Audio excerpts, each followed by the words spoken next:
Deus escreve certo por linhas tortas. E a espiritualidade que vibra nesta frequência divina procura seguir também esta orientação.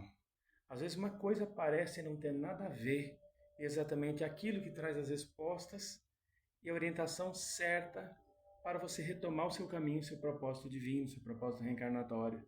Quantas pessoas acreditaram seguir uma vida inteira fazendo o que era certo e no fim da vida tem aquela sensação que não viveu, inclusive não viveu o que veio para fazer aqui. Isso é extremamente frustrante. Viver a vida começa em aceitar quem nós somos. Este livro aqui, Os Dragões, Um Diamante no Lodo Não Deixa de Ser Diamante, ele não se trata apenas de um livro que fala de certos bastidores do plano espiritual, como é que algumas organizações das sombras tentam sabotar o processo crístico. Não é só isso. Também traz uma série de lições de vida. E aqui nós vamos ilustrar com uma série de situações que complementam a intenção e o propósito desse livro de também ser um livro de instrução, um livro para você parar para pensar e falar: será que eu estou sendo eu? Acompanha com a gente essa cena.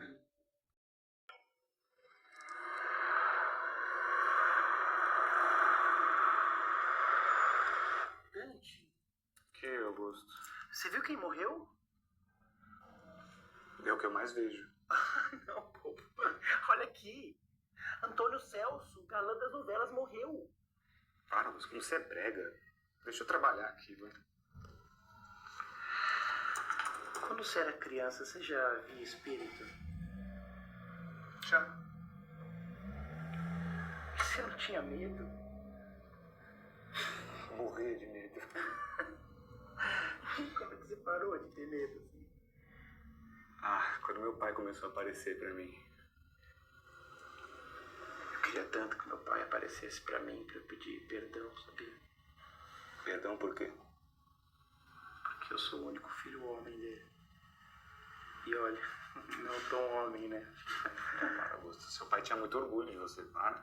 Queria tanto que isso fosse verdade. Seu pai te ama do jeito que você é, Augusto. Para que tá dando medo. Para. Augusto, você tinha uma boneca com um vestido rosa, com um lacinho na cabeça? O seu pai tá pedindo desculpas por ter jogado a boneca fora. Como assim? Ele te ama. Ele te ama. Seu pai tá aqui, Augusto. Ele te ama.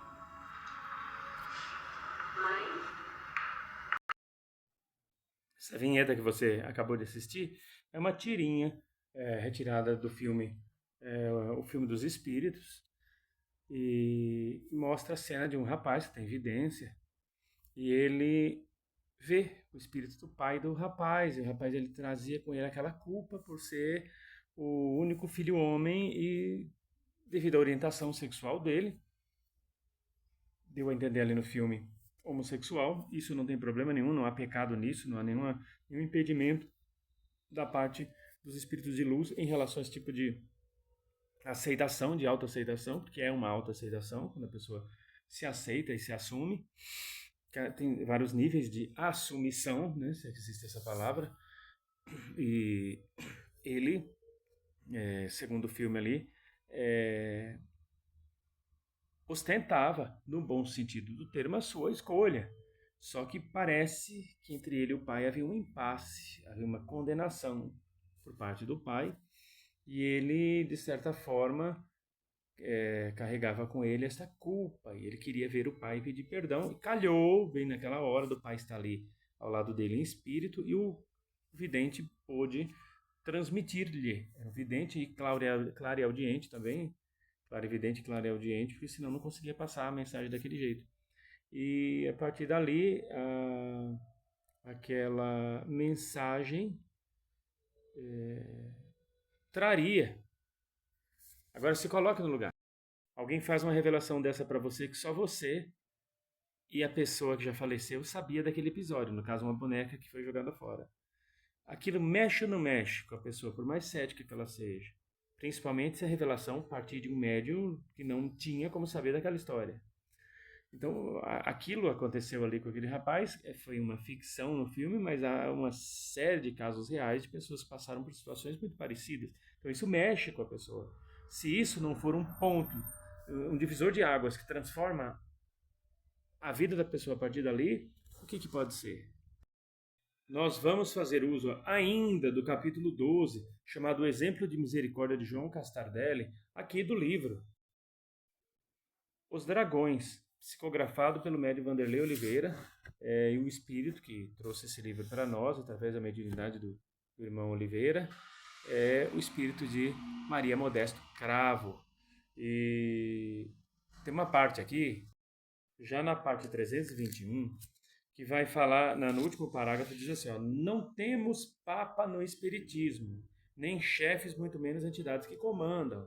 A proposta original do Evangelho, cuja proposta da doutrina é reviver na condição de Consolador prometido, é que existam servidores, servos do Evangelho e do amor.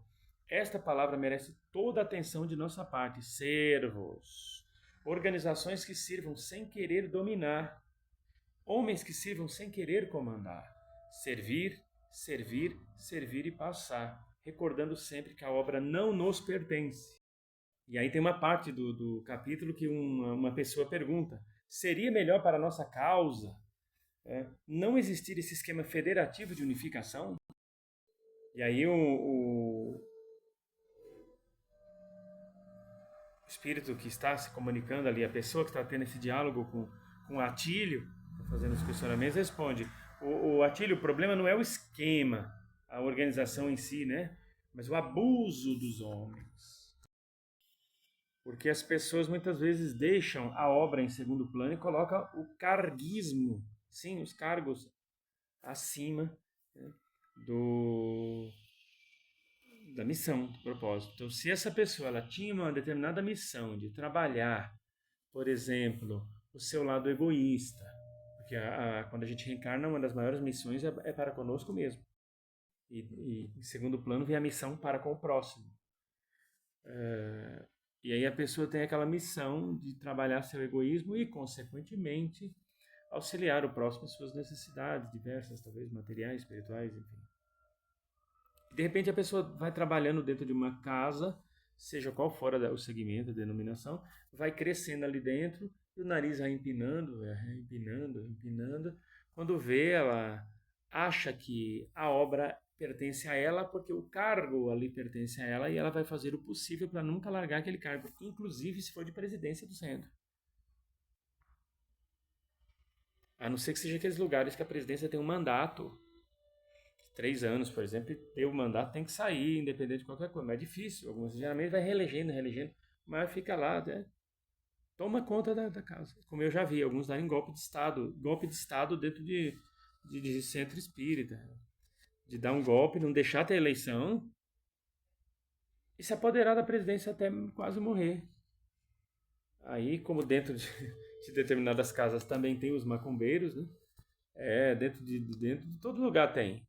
Dentro de igreja evangélica, dentro de igreja católica, dentro do centro espírita kardecista, tem as pessoas que por fora também frequentam outros lugares e sacrificam os bichinhos, tal, por fora. A gente não vai aqui revelar nomes, né? E aí a pessoa acaba, né, falando, não, essa presidente tem que sair. Eu conheço uma presidente que hoje tá de cama. Está de cama. Hoje, estamos em 2024 gravando esse vídeo. Está de cama porque não queria largar a presidência, com acho que 15, 18 anos na presidência, num mandato que era de 3 anos. E aí alguém foi e meteu-lhe não uma só, várias. Mulher, hoje está de cama. Teve que sair da presidência na marra. Quase morre. Então, assim, aí você pode falar, mas essas pessoas vão responder, vão pagar por isso. Aí é outra história, não vamos entrar nesse mérito agora. Tá? Não vamos entrar nesse mérito agora. Mas quem tinha clarividência via, muitas vezes, os espíritos que acompanhavam aquela senhora. Tanto os obsessores dela, né, como os que atacavam. Era uma luta ali. E não é engraçado assim, engraçado não, mas é interessante que tem obsessor que ele está ali com a pessoa, mas ele é protetor da pessoa. Ele é um espírito obsessor para quem cruza o caminho da pessoa. É um obsessor. Só que para aquela pessoa que ele está coladinho ali, muitas vezes ele defende aquela pessoa e protege aquela pessoa. E juntos, né, fazem as maldades que tem que fazer. Mas não deixa de ser um obsessor por isso. A pessoa não deixa de ser uma obsediada, mas é uma pessoa obsediada que está muito bem protegida e auxiliada por um plano espiritual inferior, mas está. E vai mexer com essa pessoa para ver. Eles atacam. Atacam. Se não tiver um suporte muito forte, eles atacam. Entendeu? Era normal a gente ver os espíritos, né? Outras pessoas também tinham evidência ou clarividência, que dá quase no mesmo, já vou explicar. Viam diferença de vidência para clarividência. A vidência é a capacidade de você enxergar o que está no plano espiritual, além da matéria. Clarividência, quando você utiliza esta vidência para sondar, para perscrutar, investigar, alcançar determinados campos e lugares do plano espiritual. Investigar a vida de alguém, o passado, o presente e o futuro, isso é clarividência. Tá? Geralmente a clarividência ela acontece em parceria com um espírito desencarnado, que é onde ocorre a fusão e ampliação das potencialidades. A vidência em si não necessariamente precisa do concurso de nenhum espírito. Você está vendo e pronto as coisas. Mesma coisa a clareaudiência. Clareaudiência, a audiência quando você tem a capacidade de escutar as coisas do plano espiritual, independente de ter um espírito te ajudando para isso ou não. A clareaudiência é quando você aguça a sua audição espiritual para um trabalho mediúnico. Aí geralmente conta com a parceria de um espírito, então se torna clareaudiência. Bom, continuando aqui. Vocês também podem estar dando sugestões de temas para nós através do DDD 11, telefone 965519042. Vamos lá. Aqui vem, ó. Porque o próprio plano espiritual, estou na página 322, tá? Porque o próprio plano espiritual apoia essa proposta de unificação. Porque deram tanto aval ao Pacto Áureo, recém-assinado em 5 de outubro do próximo... Porque deram tanto aval ao Pacto Áureo, recém-assinado em 5 de outubro próximo passado. Não há uma ênfase exagerada do autor espiritual Humberto de Campos em colocar a Federação Espírita como uma organização cuja missão é cuidar dos destinos da causa? Aí o espírito comunicante diz, né, não creio, está ali dialogando com o que talvez nos falta é compreender que unificar é a tarefa de todos nós, não se restringe a uma organização. Perguntei a Dr. Bezerra sobre o assunto e o benfeitor nos trouxe a recomendação de solidariedade aos caminhos da Federação Espírita Brasileira, ressaltando que quem assume compromissos dessa envergadura deverá ser o exemplo vivo de união e que nossos irmãos serão severamente cobrados nas responsabilidades a eles entregues. Então, assim, a quem mais foi dado, mais será cobrado, não é só para dons, para habilidades mediúnicas, que dom não é bem, a mediunidade não é um dom. É um atributo que você vai desenvolvendo conforme as suas reencarnações e o uso. Foi confiada a você determinada posse de cargo, função, responsabilidade, você vai responder por isso aí. Está usando mal? A chibata cósmica vai cantar. E não são os benfeitores espirituais que vão pegar você de jeito não. Se é você que está fazendo essas pataquadas, não. É o universo. Portanto, cuidar dos destinos da causa na ótica evangélica significa muito mais que zelar pela pureza doutrinária. A tarefa de nossos irmãos, extensiva a todos nós, é zelar pela pureza da nossa convivência. Sem união legítima de homens, não teremos unificação no ideal, unidade de sentimentos e diversidade de opiniões. Esse negócio de pureza doutrinária é uma auto-obsessão que algumas pessoas trazem dentro de algumas doutrinas, de fazer um enxugamento, de tirar toda qualquer característica de outras culturas que possam estar dentro, por exemplo, no caso da doutrina espírita. Eu sempre caminhei junto, assim, com o pé no kardecismo e o pé na umbanda. O pé no kardecismo, desde novo, na minha formação mediúnica, sempre foi assim. Então, para mim, sempre foi muito fácil conviver com as duas coisas, mas para algumas pessoas não é. E não é porque elas não têm capacidade, não é porque elas não querem se abrir. Elas não querem se abrir para outras possibilidades e se apegam a um modelo que eles acreditam que foi o que Allan Kardec deixou e Allan Kardec não deixou. Kardec não jamais queria fundar uma nova religião, jamais queria um sistema xiita dentro da doutrina que ele criou que tinha, na verdade, um viés científico, questionável, mas científico, filosófico e religioso. Era uma tríade junto, uma não podia ficar sem a outra, exatamente para não haver sobrepujança. Mas, né, aqui no Brasil, eu já vi palestrante dentro do Centro Espírita dizer que as federações espíritas tiraram o lado científico de lado, deixaram mais ou menos o filosófico e deram 100% de ênfase ao lado religioso. Então virou uma seita religiosa, se for assim, seguir o entendimento desses palestrantes. Né? Não sou eu que estou falando, eu escutei falar isso. E aí o Atílio, que foi aquele médium que foi obsediado, no livro vocês vão ver aqui a história de um médium famoso, que foi obsediado e quase enlouqueceu.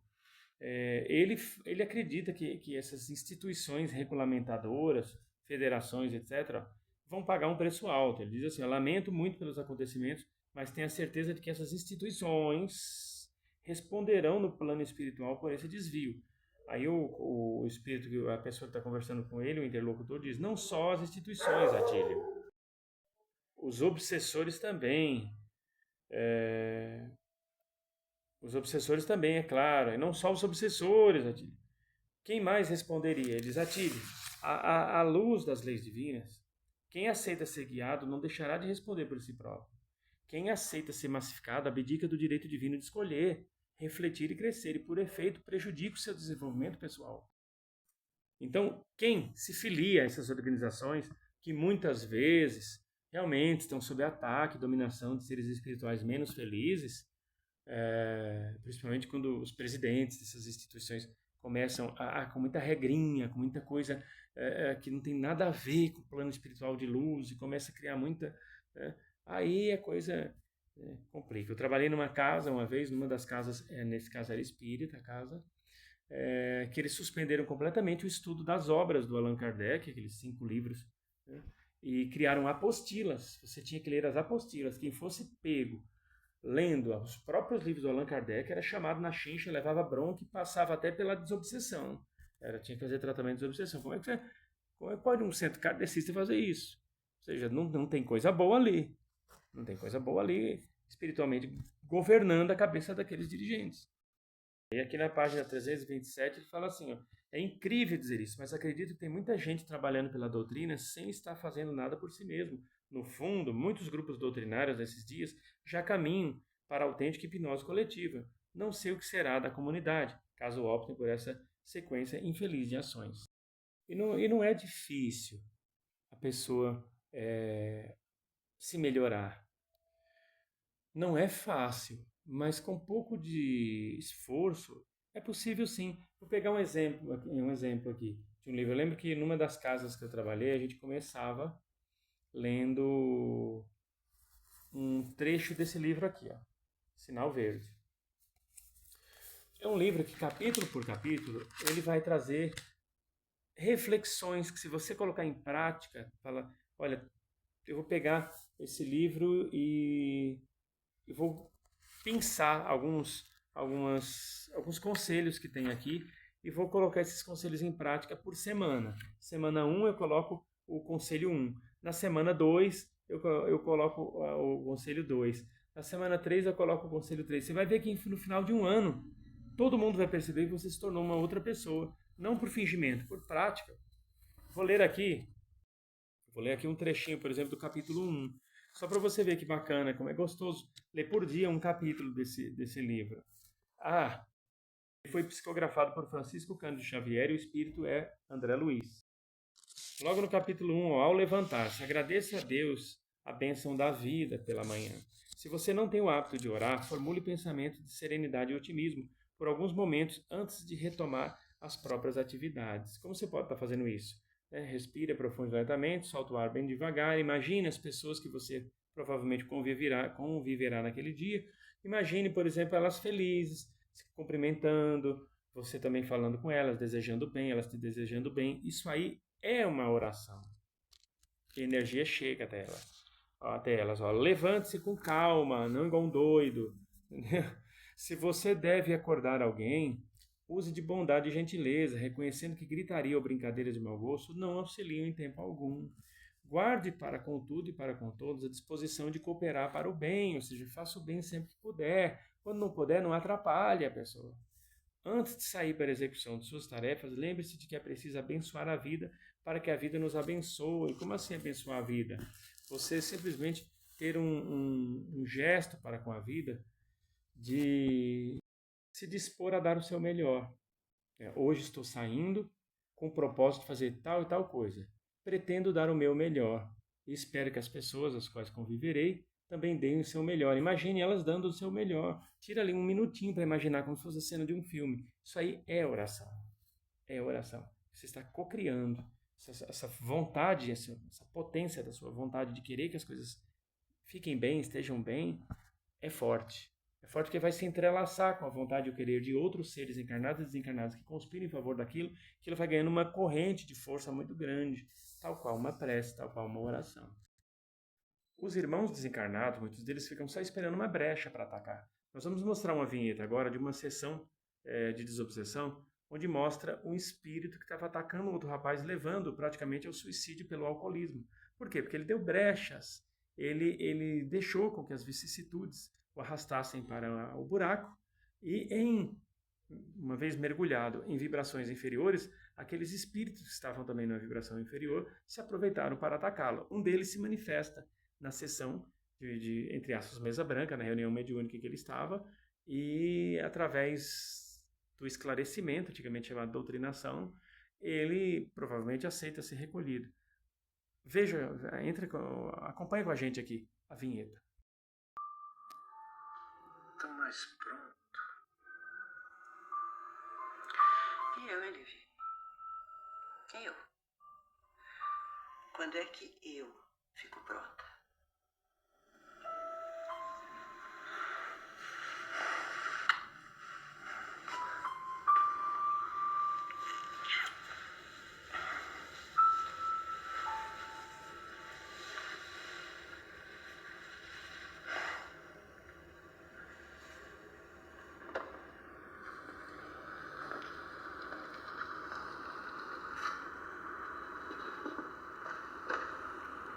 Aí a sessão mediúnica.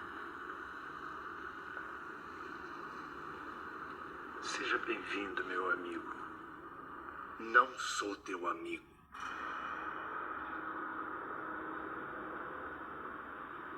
Quero justiça. E tô no meu direito. Já acabei com ela. Agora eu quero ele.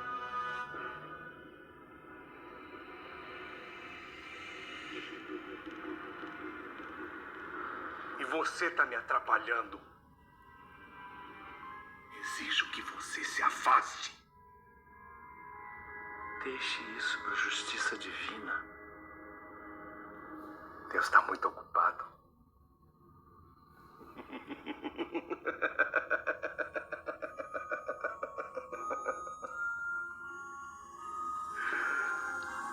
Quem com ferro fere, com ferro acaba ferido. O que foi que te fizeram? Você sabe muito bem. Eu não sei.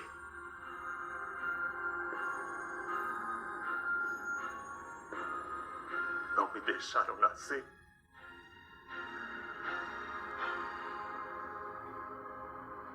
E agora eu quero justiça.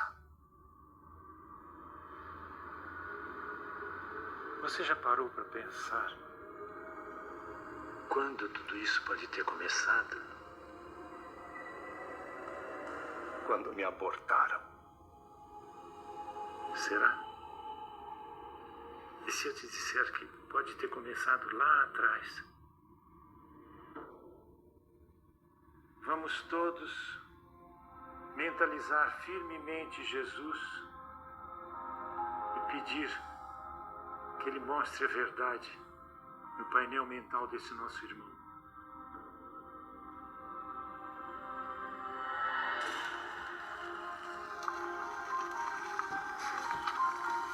O que vocês estão fazendo?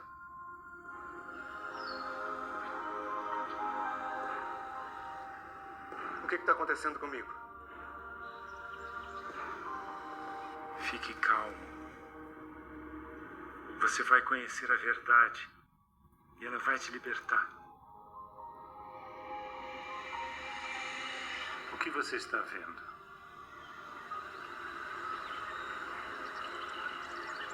Uma casa de taipa. Que lugar e época vai ser falado para você?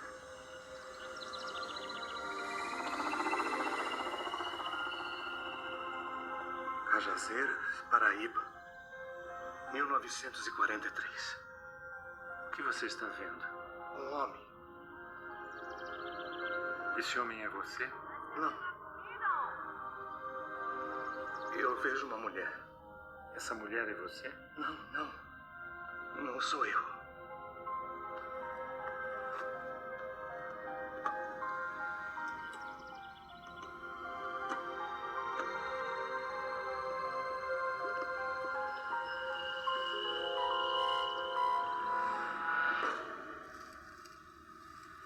Sou eu.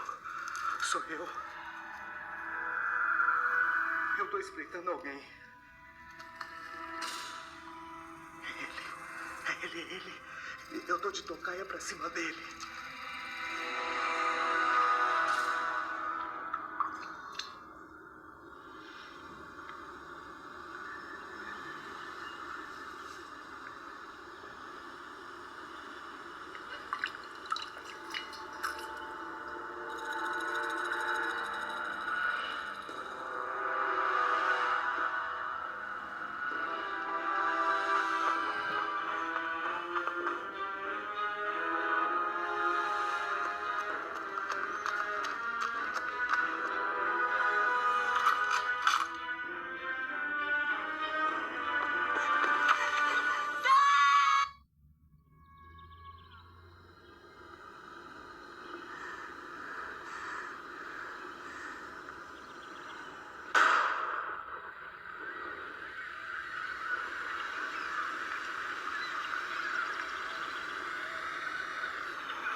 O que você está vendo agora?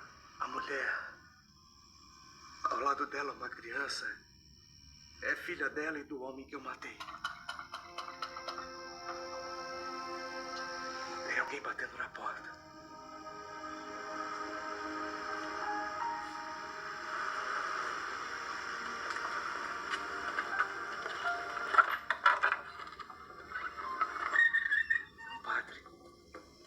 Padre Eusébio.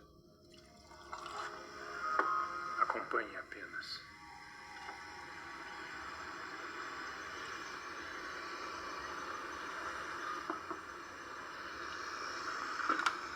Arrume as coisas. Cedinho, eu vou te levar para casa do teu sogro. Vai ser melhor para você. E para a menina.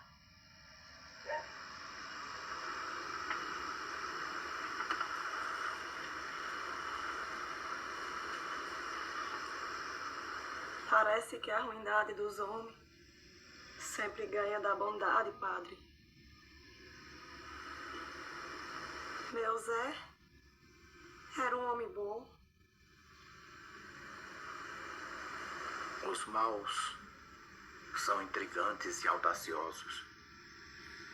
Os bons são tímidos. Quando quiserem, mudarão o mundo. Aqui já não é mais seguro para você, minha filha. Eu mais o Zé. Tinha paz nesse pedaço de terra, padre. Você pode ter paz para onde for. Desde que ela comece dentro do seu coração, filha. O reino do amor ainda não é neste mundo, minha filha.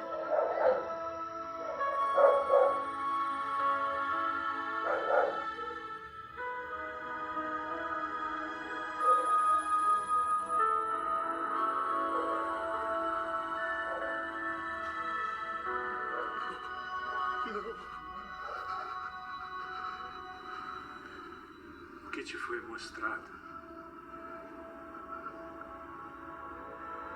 Eu matei ele.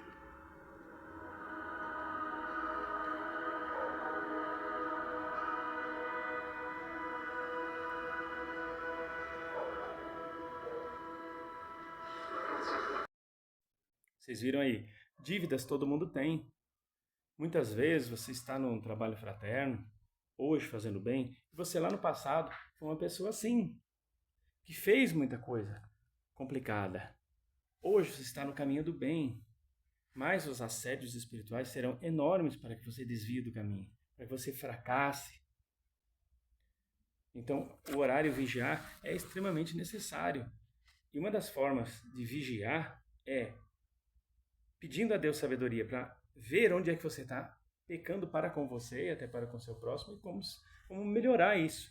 Seguindo, muitas vezes, simples textos de boa conduta, colocando em prática aqueles conselhos. Aqui na página 332, né, do livro, diz assim: nessa etapa, alguns parâmetros são convenientes à nossa autoavaliação, tais como mantermos o espírito de desapego da obra que não nos pertence. Então, às vezes tem gente que põe tudo a perder, está numa casa de caridade, seja de umbanda, seja de kardecismo, mas está ali apegado ao trabalho como se valesse mais o cargo do que o resultado da obra da pessoa. Acolhemos com alegria, quando acolhemos com alegria aqueles que se aproximam para integrar o quadro de colaboradores, será que fazemos isso? Estendemos a outros a chance que tivemos de conduzir as responsabilidades, será que divide? Conseguimos ampliar o sentimento de humildade em reconhecer que precisamos mais da tarefa do que ela de nós? Estamos dando ouvidos fraternos às opiniões que nos chegam acerca dos destinos do trabalho, que às vezes estão desviando dos propósitos? Conduzimos a tarefa tendo como objetivos nos tornarmos dispensáveis a ela, caso seja necessário? Porque tem gente que acha que se ele não estiver ali, a ideia é essa assim: se eu não trabalhar, quem é que trabalha aqui nesse lugar? E não é bem assim. Você não é tão indispensável quanto acha que é. Então, com essas reflexões, vamos parar para pensar um pouquinho se realmente nós não estamos desviando do nosso propósito encarnatório.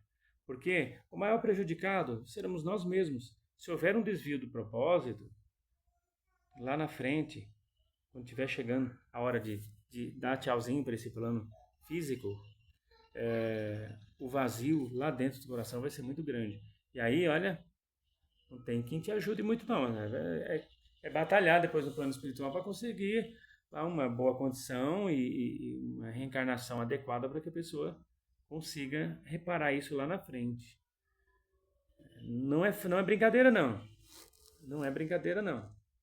Porque a gente fala, parece que entra por um ouvido e sai pelo outro, né? Aí vem aquela perguntinha clássica que não quer calar: mas qual é a minha missão? Gente, qualquer coisa que faça seu coração bater mais forte, você sinta lá dentro do coração que tem que fazer aquilo, e tem que fazer aquilo porque tem a ver com você. Não porque disseram que tem, ou porque você achou bonito alguém fazendo. Tem gente que acha bonita a missão do outro, fala: é isso que eu quero para mim.